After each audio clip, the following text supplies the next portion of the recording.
Today I want to run through a few different ways in which you can use the V-flats that I made a couple of weeks ago, and if you've made your own then great, but there's a few different ways that we can use them, so I'm going to probably do 3 or 4 different ways. I'm on my own, so I'm going to have to be the model, which is unfortunate, but hopefully it'll give you a few ideas, because today it's raining outside, it's not the best day, so at least I can do something inside. So what gear am I going to use? The homemade V-flats. Behind me there's a Godox AD300, which is pointed directly into a V-flat at the moment. I'll explain that in a minute. And then on the floor beside me is my Canon 5D Mark IV with some Godox triggers. So I'll put all the links to the gear in the description below in the video. And let's get going, let's explain what it is that I'm doing. The very first setup that I want to do is a very simple high key shot. So behind me, you've got this V-flat here, so it's basically the light's going to bounce off because it's white, so the flash is going to go into there and it's going to reflect back onto me. Now I've put a black V-flat there just to block out the window light. I was doing some test shots before I started this. I felt there's maybe too much light coming in, so that's blocking a little bit of the light. As I said, I'm going to have to basically do this on my own. There's nobody else around. There's no models or kids or anything. So I've got a Godox, so it's an X1TC trigger. So that's going to help me trigger all the different shots. So let's get going and let's see what we can do. First one coming up, very high key shot, me as model looking directly at the camera, and then you'll see.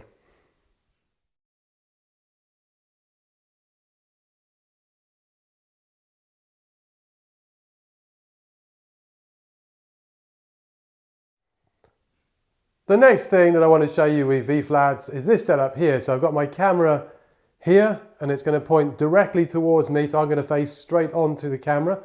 There's a V-flat there, which is basically, it's the same level as my 5D Mark IV.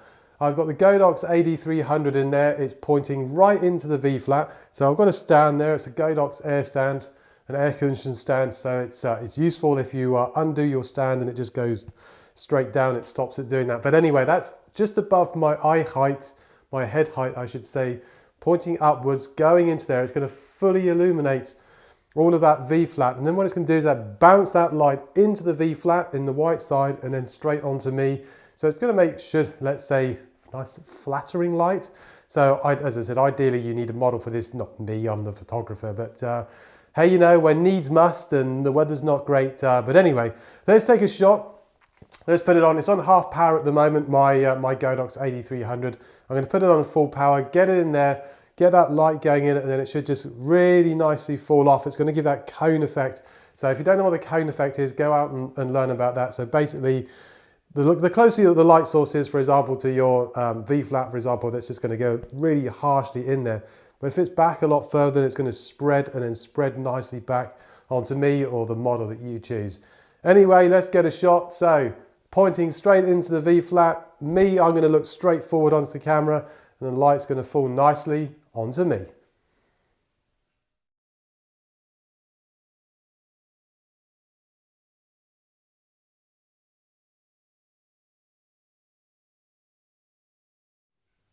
This is the next shot that I want to be able to do for you. So what I've got here is I've got my 5D Mark IV. It's going to point straight in here. There's a grey background. Here you've got white and white. There's an umbrella there with a Godox, and what it's going to do is when that light fires in here, and I might be able to, I don't know if I can get it across more, it's difficult when I'm working on my own, is that basically that light's going to come in and then it's just going to illuminate all around here. So all of this is going to be reflecting back the light here, this is going to reflect the light here, and it's just going to wrap around me completely. Any shadow is going to be filled in. You would have seen in the previous shot that on this side of my face there was some shadow. There's all sorts of things you can do in portraiture. So at the moment I'm just trying to explore things, but you'll see. Basically what I'll do is I'll get a shot and then you'll see how it is that everything is just basically on me. Everything is filled in, that everything, you can see every detail of me, unfortunately. But yeah, you'll see. Anyway, let's get that shot. Something worth mentioning is the closer in to your subject that the V-flats are, the more that light is going to hit onto them and then fill in all of the shadows.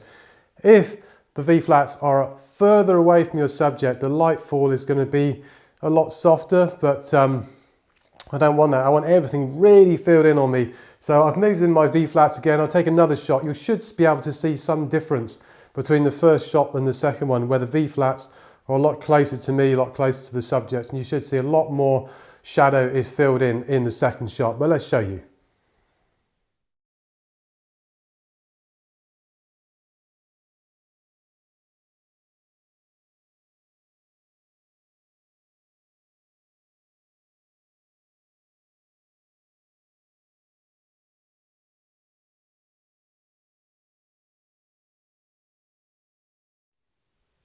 The final thing that I'm going to do, and there's actually so much more you can do, but this is just going to be the final one for me, is I've turned the V-flats round. So instead of using the white to reflect the flash power from the Godox that I've got there, what it's going to do in this case is behind the V-flat here, the flash is pointing this way along the line of the V-flat. And what that's going to do is, although it's going to fire on me and illuminate the side of my face.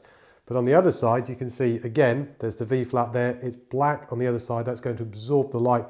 So we're going to have a very deep shadow on this side of the face. This side will be very subtly illuminated. Now, I've tried to block out as much light as I can when I'm doing this. It's not easy just because I'm at home. This is not a proper studio.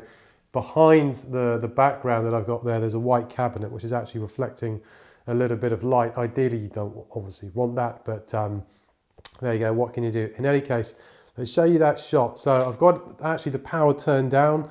It's on, I think it's 1/32 power. I don't want it too dark and then I'll be in complete darkness.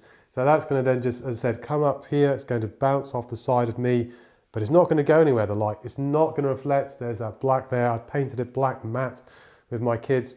Let's show you that shot. Let's show you a little bit more edgy shot with this V-flat.